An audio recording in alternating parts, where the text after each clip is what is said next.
बच्चों, आज हम पढ़ेंगे बहुत ही सुंदर सी कविता भगवान के डाकिए। देखिए, इस कविता के माध्यम से कवि राष्ट्र कवि रामधारी सिंह दिनकर जी हमें ये शिक्षा देना चाहते हैं कि ये पूरी पृथ्वी अपनी है।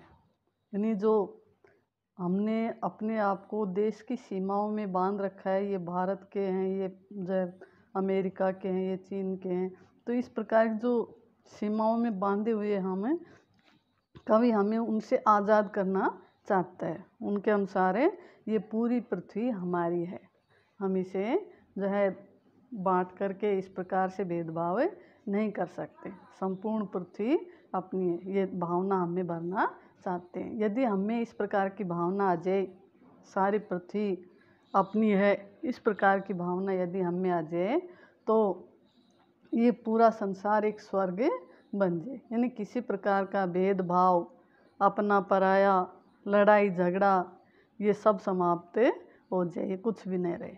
ठीक है, तो ये कविता के माध्यम से कवि हम समझाना चाह रहे हैं। पक्षी और बादल ये भगवान के डाकिए। भगवान ईश्वर नहीं, वो सर्वे सर्वा जिसने ये सब कुछ बनाया है। तो जिसने ये सब कुछ बनाया है उसके लिए पूरी पृथ्वी एक है, उसमें किसी प्रकार का उसने भेदभाव नहीं किया है।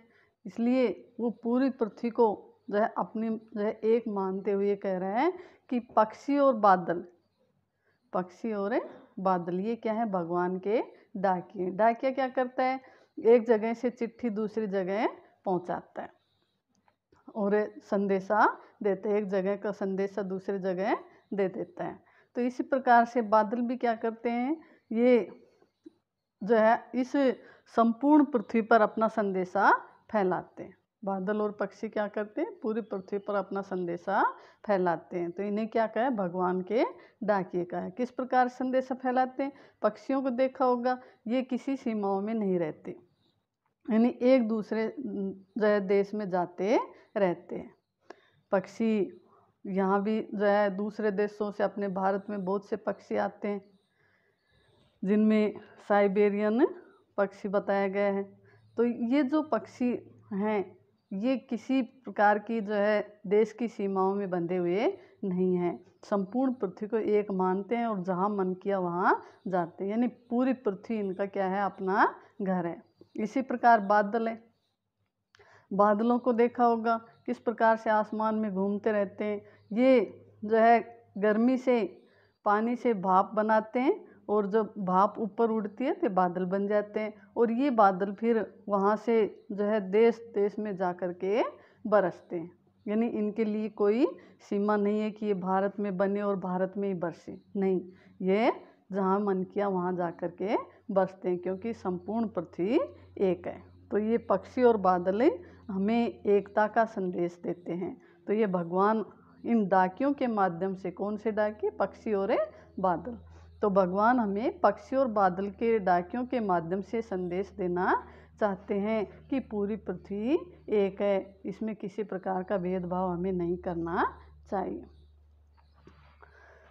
अब ये क्या करती, जो एक देश से दूसरे महादेश को जाते हैं, हम तो समझ नहीं पाते, मगर उनकी लाई चिट्ठियाँ पेड़ पौधे पानी पहाड़ बाँचते हैं। अब ये क्या करते हैं, एक पक्षी और बादल एक देश महादेश से दूसरे महादेश को जाते हैं। नहीं, जो अपने पृथ्वी पर देश बना रखे हमने, उन देशों में घूमते हैं, संपूर्ण देशों में घूमते हैं और घूम करके क्या करते हैं, अपना संदेशा पहुंचाते हैं। लेकिन हम उनके जो है संदेशे को नहीं समझ पाते, हम तो उनके संदेशे को समझ नहीं पाते, मगर उनकी लाई चिट्ठियाँ पेड़ पौधे पानी और पहाड़े बाँचते हैं यानी पढ़ते हैं। यानी उनकी लाई हुई चिट्ठियों को, उसके संदेशे को कौन समझ जाते हैं, पेड़ पौधे पानी और पहाड़े समझ जाते हैं। इसीलिए पेड़ पौधे पानी और पहाड़ यानी प्रकृति जो है किसी प्रकार का भेदभाव नहीं करती है, उनके संदेशे को समझ जाते हैं कि ये संपूर्ण पृथ्वी एक है और हम सब के लिए हैं, सब हमारे लिए हैं। तो इस प्रकार से पेड़ पौधे सब के लिए अपने ऊपर फल लाते हैं, हवा देते हैं, छाया देते हैं, पानी सबके लिए बराबर है, पहाड़ सबके लिए जो है सहयोग करने की भावना रखते हैं ये सभी। तो ये जो है किसके संदेश से समझ जाते हैं? भगवान के डाकिए। कौन है भगवान के डाकिए? पक्षी और बादल। जो एकता का संदेश पक्षी और बादल लाते हैं, हम तो उस संदेश को नहीं समझ पाते, लेकिन ये पेड़ पौधे, पानी, पहाड़ आदि सभी उसको समझ जाते हैं, उस संदेश को, उस चिट्ठी को पढ़ लेते हैं। ठीक है, तो इस प्रकार से कवि हमें बताना चाहता है, रामधारी सिंह दिनकर जी, कि संपूर्ण पृथ्वी एक है और हमें इसमें जो है भेदभाव नहीं करना चाहिए। हम आज़ाद हैं, लेकिन हम अपने आप को आज़ाद होते हुए भी सीमाओं में बांध रखा है।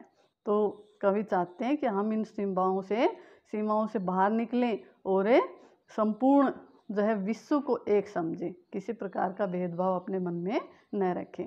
जो है धर्म का, जाति का, देश का, भाषा का, इस प्रकार का किसी प्रकार का भेदभाव हमारे अंदर नहीं होना चाहिए। जैसे पेड़ पौधे, पानी और पहाड़ हैं, पक्षी और बादल हैं, ये सबके लिए समान हैं, सूर्य है सबके लिए समान है, ऐसे ही हमें भी सबको अपना समझना चाहिए और सबके साथ समानता का व्यवहार करना चाहिए, सबके साथ मिलजुल करके रहें।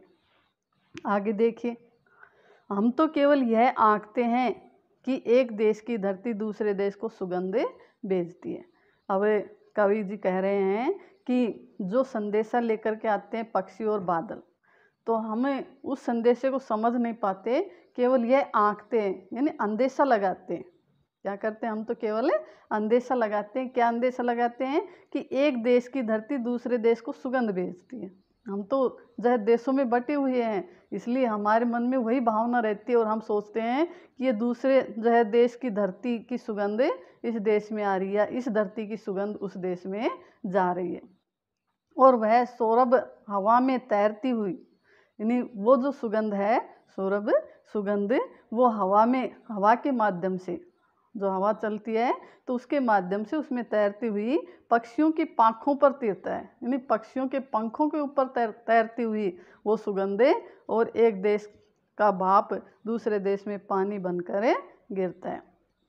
तो ये कह रहे हैं कि हम तो केवल इतना आकलन कर पाते हैं कि ये जो पक्षी और बादल हैं, ये जो भगवान के डाकिए हैं, उनके संदेश को तो हम नहीं समझ पाते, लेकिन हम केवल इतना आकलन कर लेते हैं कि जैसी सुगंध आ रही है दूसरे देश की तरफ से, तो हम यही समझते हैं कि उस देश की धरती की सुगंध इस देश की धरती पर आ रही है। या फिर हम क्या समझते हैं कि उस देश का जो पानी था वो भाप बनकर बादल बन गया और हमारे देश में आकर बरस गया, या हमारे देश का पानी भाप बनकर बादल बना और दूसरे देश में जाकर बरस गया।